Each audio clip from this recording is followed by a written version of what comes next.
Assalamualaikum warahmatullahi wabarakatuh. Perkenalkan, nama saya Ahmad Bagus Nuryanto. Kembali lagi di channel After Moment Study.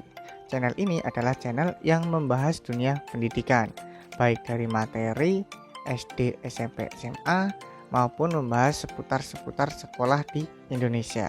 Sebelumnya, di sini ada sedikit quotes untuk kalian, yaitu hidup bukan tentang menunggu badai berlalu, tetapi belajar menari di tengah hujan.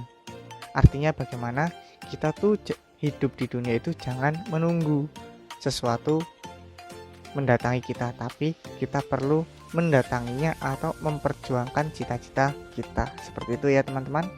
Oke, kita langsung lanjut ke materi cahaya dan optik. Oke. Nah, pada kesempatan kali ini saya lupa ya. Pada kesempatan kali ini kita akan membahas tentang materi cahaya dan optik untuk jenjang SMP, tapi bisa juga untuk jenjang SMA ya. Oke, langsung ke materinya. Nah, di sini yang pertama akan kita bahas yaitu tentang apa ini? Sifat-sifatnya atau cahaya dan sifatnya. Nah, apa itu cahaya? Cahaya itu merupakan satu jenis gelombang elektromagnetik yang mana dapat merambat di ruang hampa udara. Jadi cahaya itu termasuk gelombang elektromagnetik yang mana dapat merambat atau bergerak di ruang hampa. Jadi itu buktinya adalah cahaya matahari yang sampai ke bumi. Dari matahari menuju bumi kan ada ruang hampa udara. Namun cahaya tersebut dapat sampai ke bumi, berarti itu sudah membuktikan pernyataan berikut. Nah, pertanyaannya adalah sifat apa yang dimiliki cahaya? Nanti kita bahas ya. Terus yang kedua yaitu bagaimana bentuk cahaya. Nah, cahaya ini tidak memiliki wujud atau tidak mempunyai wujud, namun kita dapat merasakan keberadaan cahaya tersebut. Nah, bagaimana kita dapat merasakan adanya cahaya? Kita bahas di belakang ya. Oke, kita lanjut. Nah, di sini dengan adanya cahaya, kamu itu dapat melihat indahnya ciptaan Tuhan. Mulai dari wajah teman-teman kamu, berbagai jenis bunga, hewan, pemandangan alam atau lukisan yang dibuat oleh seniman terkenal. Itu ya. Atau bentuk-bentuk lain yang kamu sukai, atau kamu senang menggambar tadi, berarti kita dapat menikmati indahnya lukisan kita itu. Oke. Nah, ini contohnya ada taman-taman, ada pemandangan. Yang A ini taman bunga, yang B adalah pemandangan. Lanjut. Terus mengapa cahaya dapat membantu kita? Nah, menurut kamu gimana? Menurut kalian gimana? Kenapa sih cahaya itu dapat membantu kita? Kita mulai dari sifat-sifat cahaya. Sifat cahaya itu ada beberapa macam. Yang pertama yang akan kita bahas yaitu cahaya merambat lurus. Kedua, cahaya dapat dipantulkan. Kemudian cahaya dapat dibiaskan. Kemudian yang terakhir itu cahaya merupakan gelombang elektromagnetik. Nah, sebenarnya sifat cahaya itu ada yang lainnya, tapi pada kali ini kita akan membahas sifatnya ini saja dulu. Oke, yuk kita mulai bahas sifat-sifat cahaya. Sifat pertama yang kita bahas yaitu cahaya itu merambat lurus. Nah, di sini pernahkah kamu menyalakan lilin atau lampu di tempat gelap? Pertanyaan yang kedua, tahukah kamu bagaimana arah rambat cahaya tersebut? Gimana yuk kira-kira? Nah, di sini pada gambar ini sudah dibuktikan bahwa cahaya itu dapat bergerak lurus. Dimana ini lubang yang sini dengan yang sini kan sejajar. Ya, sejajar. Nah, kalau misalnya cahaya itu tidak bergerak lurus, misalnya dia berbelok-belok, set gini. Misalnya bentar gini, kita masuk. Nah, di sini belum tentu cahayanya masuk ke lubang ini, akan tetapi pada gambar ini dan pada pembuktian nyata itu benar cahaya itu merambat lurus. Nah, tidak hanya ini, sebenarnya kalau di sini ada lubang, cahaya itu juga merambat lurus seperti ini. Terus misalnya ini ada lubang, pasti dia akan juga lurus ke sini. Intinya dia adalah merambat lurus seperti itu ya. Arahnya kemana? Ke segala arah di setiap titiknya. Misalnya ini titik ini merambat lurus ke sini ya kan, titik ini misalnya merambat lurus ke sini, jadi ya tuh. Nah gitulah intinya ya, merambat lurus ke segala titik atau segala penjuru seperti itu. Nah jika kalian masih bingung, bisa komen di bawah ini. Jangan lupa juga like, komen, dan subscribe-nya ya. Oke, kita lanjut ke sifat yang berikutnya. Sifat berikutnya adalah cahaya itu dapat dipantulkan. Nah, apakah kamu dapat membedakan benda-benda berdasarkan warnanya? Bisa tidak? Kira-kira bisa ya. Kemudian apakah yang menyebabkan demikian? Nah, yuk kita mulai dari pembahasan apakah kamu dapat membedakan benda-benda berdasarkan warnanya dan apakah yang menyebabkan demikian. Nah, cahaya ini memiliki sifat dapat dipantulkan jika jika menumbuk suatu permukaan bidang. Pemantulan yang terjadi dapat berupa pemantulan baur.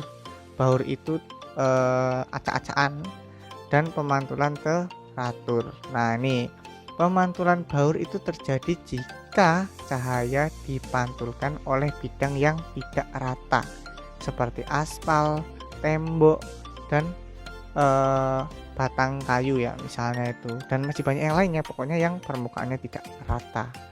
Kemudian pemantulan teratur itu terjadi jika cahaya dipantulkan di bidang yang rata seperti cermin datar. Nah, pada pemantulan baur dan pemantulan teratur itu sudut pantul cahaya besarnya selalu sama dengan sudut datang cahaya. Nah, sejatinya pemantulan itu semuanya teratur, tapi di bidang atau di penglihatan yang mikroskopis. Misalnya di sini nih. Ini kan contoh pemantulan baur atau difus atau acak. Yang bawah ini pemantulan teratur. Nah, kalau pemantulan teratur jelas ya. Di sini ada garis normal. Di sini ada garis normal. Jadi sudut ini I sama dengan sudut R. Nah, itu sama sudutnya. Kalau ini sebenarnya juga sama.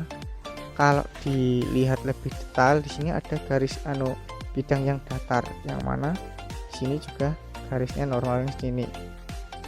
Ini dengan I dengan yang ini itu sama dengan yang ini. Di sini pasti ada garisnya datar seperti ini.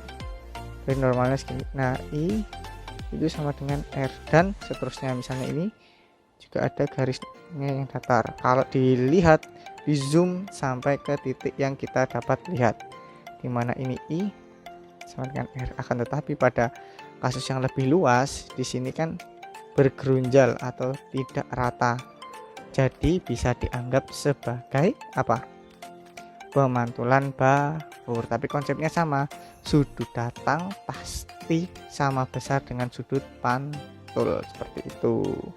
Yuk kita lanjut lagi. Nah, hal di atas atau hal tersebut adalah sesuai dengan hukum pemantulan cahaya yang dikemukakan oleh ilmuwan yang bernama Snellius. Snellius itu menambahkan konsep garis normal yang merupakan garis khayal yang tegak lurus dengan bidang mantul. Nah, yang saya bilang tuh ini yang kita zoom, kita akan pasti melihat bidang pantul yang mana itu tegak lurus dengan garis normal, yang mana sesuai dengan hukum Snellius atau ilmuwan yang bernama Snellius bahwa yang pertama nih, sinar datang garis normal dan sinar pantul terletak pada satu bidang datar. Jadi dia pasti berada di satu titik yang mana bidangnya datar, seperti itu. Kemudian besar sudut datang sama dengan besar sudut pantul. Nah, jadi ini R, ini I gitu. I itu biasanya sudut datang, R itu biasanya dilambangkan untuk sudut pantul seperti itu. Oke, paham ya? Oke, jangan lupa like, komen, dan subscribe-nya. Nah, kemudian kemampuan kamu untuk membedakan warna itu tidak lepas dari sifat cahaya. Cahaya yang mengenai benda sebagian akan dipantulkan ke mata, dan sebagian lagi akan diserap benda sebagai energi. Misalnya, cahaya yang mengenai benda terlihat berwarna merah. Hal ini berarti spektrum cahaya merah akan dipantulkan oleh benda, sedangkan spektrum warna yang lain akan diserap oleh benda tersebut. Jadi misalnya kita melihat benda yang berwarna, misalnya melihat apa ya, sepatu kita warnanya hitam. Nah, jadi semua spektrumnya akan, jangan hitam deh, hitam itu masih ambigu. Misalnya mobil kita berwarna kuning. Nah, spektrum cahaya selain warna kuning itu akan diserap oleh mobil kita, kemudian dipantulkan ke yang spektrum warna kuning, dipantulkan ke mata kita. Nah, oleh karena itu kita melihat mobil kita itu berwarna kuning seperti itu. Oke, yuk kita lanjut ke sifat cahaya yang lain. Sifat cahaya yang lain adalah dapat dibiaskan.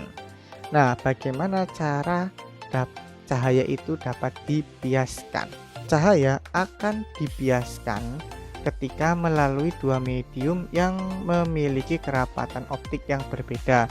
Kecepatan cahaya akan menurun saat dari udara ya memasuki air atau medium yang lebih rapat. Jadi kalau cahaya melalui medium yang lebih rapat, itu kecepatannya akan berkurang. Contohnya apa? Kita di jalan raya yang lengang ya, atau yang kosong lah, sepi. Terus ada yang macet, pasti kecepatan kita akan berkurang. Ya, sama halnya dengan kecepatan cahaya. Jika kerapatannya lebih rapat, maka kecepatan cahayanya akan semakin lambat atau lebih pelan. Nah, semakin besar perubahan kecepatan cahaya saat melalui dua medium yang berbeda, akan semakin besar pula efek pembiasan yang terjadi ya.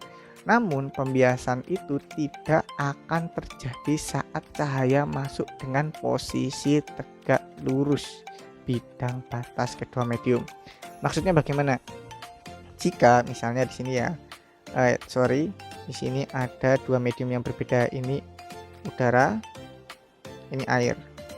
Kan kerapatannya berbeda. Jika cahaya itu memasukinya itu tegak lurus, maka tidak akan ada pembiasan. Nah, seperti ini. Namun jika di sini ada sudutnya, misalnya di garis normal ini ada I, ya kan, sudutnya I.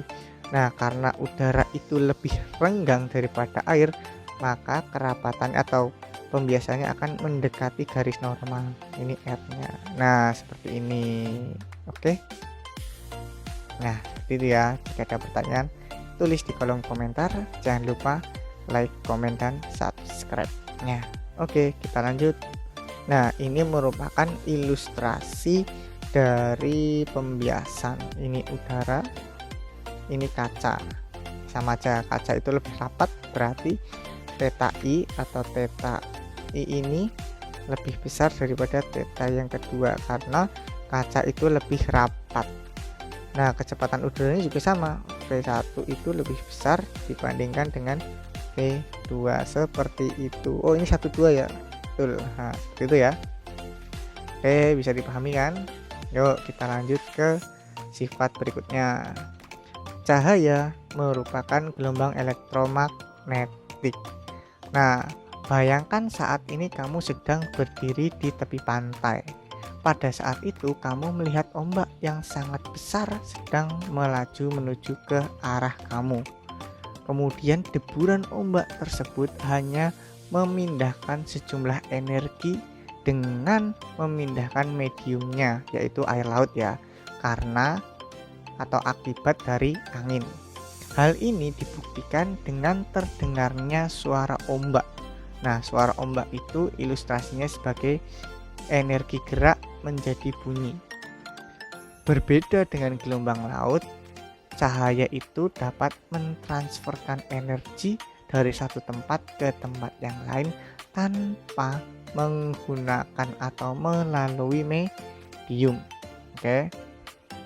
Nah, gelombang cahaya itu terbentuk karena adanya perubahan medan magnet dan medan listrik secara periodik, sehingga merupakan jenis gelombang elektromagnetik. Nah, dari cahaya itu dia selalu berubah nih, berubah energi medan magnetnya besar, medan listriknya besar. Misalnya medan magnetnya besar, medan listriknya kecil. Kemudian semakin lama medan magnetnya mengecil. Nah, medan magnetnya membesar.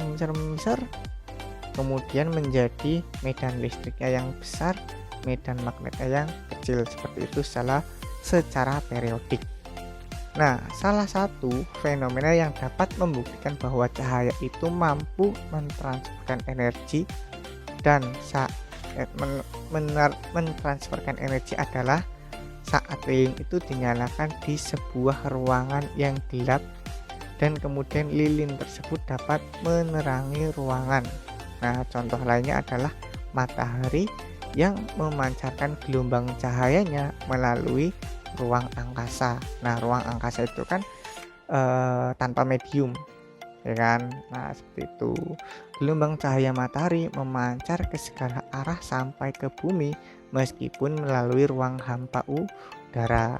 Hal ini berarti gelombang cahaya dapat merambat pada ruang kosong atau ruang hampa tanpa adanya materi.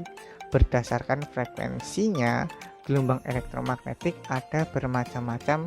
Berikut merupakan klasifikasi gelombang elektromagnetik yang dikenal dengan spektrum elektromagnetik. Mungkin cukup sekian saja videonya. Mohon maaf bila ada kesalahan. Oh ya, jika kalian ingin bertanya lebih detail, bisa chat di kolom komentar atau cek Instagram saya di _bagus. Oke, mohon maaf bila ada kesalahan. Wassalamualaikum warahmatullahi wabarakatuh. Bye bye.